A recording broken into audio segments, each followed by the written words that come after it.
So last question around sort of angel investing. Just want to get your thoughts on AngelList, sort of what, sort of how it's gotten to this point, and what you think it can and maybe cannot do in the future. And I know we've actually had conversation about it over Twitter, and Sure. I think you offer a great perspective on it. So I'd love to just hear your thoughts. Absolutely. So I was one of the first angels in the Valley to adopt AngelList back in 2011 or so. In fact, I'm still an advisor to the company because I was one of the first ones to actually try to use the product to help me raise additional capital for the companies I was involved in.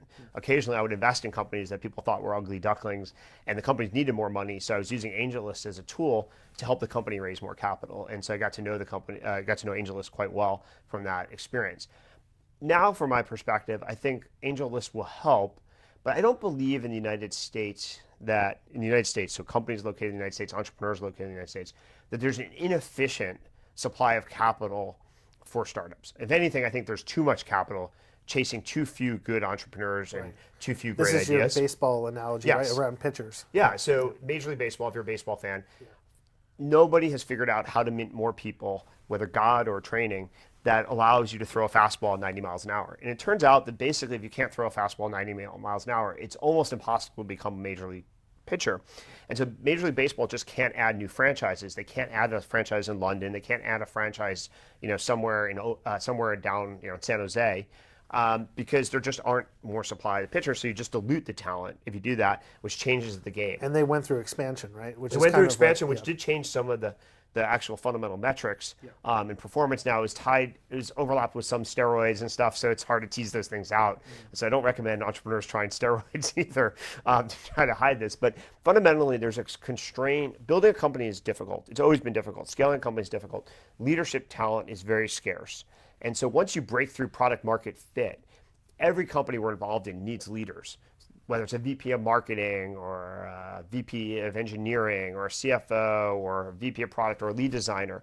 And those people are scarce. So when we have our Monday partner meetings, we always start with reviewing our current portfolio companies and what's going on with them and what we can do to be more helpful. That's the prioritization for us, is how can we be more helpful to our entrepreneurs that we've already invested in before we even consider new investments. And it's striking to me how even of our best companies, they all need talent left and right. And so even if you mint an incredible new supply of companies and startups, it doesn't solve the fundamental building part, which is you need a density of talent in one building or a set of buildings for a sustained period of time to create these incredibly important companies. And if you fragment that talent, it means you have a suboptimal number of breakthrough companies. And so I don't think AngelList, if anything, helps that. Now, outside the United States, it may have different effects. It's not as hyper efficient, in terms of sources of capital. In addition, I have a strong critique, and I've had this view since 2008 or so, and I've made it public, that party rounds are a bad idea. And at the time, it was very controversial. A lot of people were recommending fragmenting your sources of capital, just raising from a bunch of people, having more ownership and more control. But it turns out that when things go wrong, when you have too many people as investors, none of them are really on the hook to help you. And that's a big problem to be. If you're the next breakthrough company and it's good for the angel investor to be affiliated with you, they'll return your calls. But when things are going south, there's very few investors, especially if they are very small participants in a fragmented round, that are going to help you solve those problems. Now, as a venture capitalist, that's what we do. So when we invest, it's till death do we part. And so we will help you, pivot the business if that's appropriate, recapitalize the business if that's appropriate, sell the business if that's appropriate, reconfigure the executive team if that's the most important thing to do, improve the DNA, gene pool DNA of the company. So we're absolutely responsible when we lead an investment for the next 10 years to help, and we do. So AngelList, I think, doesn't change that.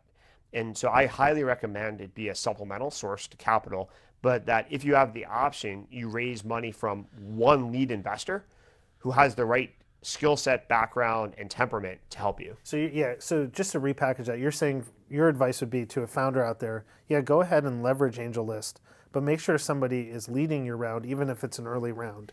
Yes. And you may be indifferent of where the money is either coming from or syndicated from, but at some point, when you're on a down curve, you need to be able to call somebody. You want to call somebody, and everybody goes through struggles. Like, there are different struggles for different companies at different times.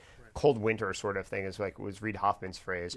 And what you want is someone that you can reach out to, someone who really cares about you, cares about the company. Doesn't have to be an investor, but it often is correlated.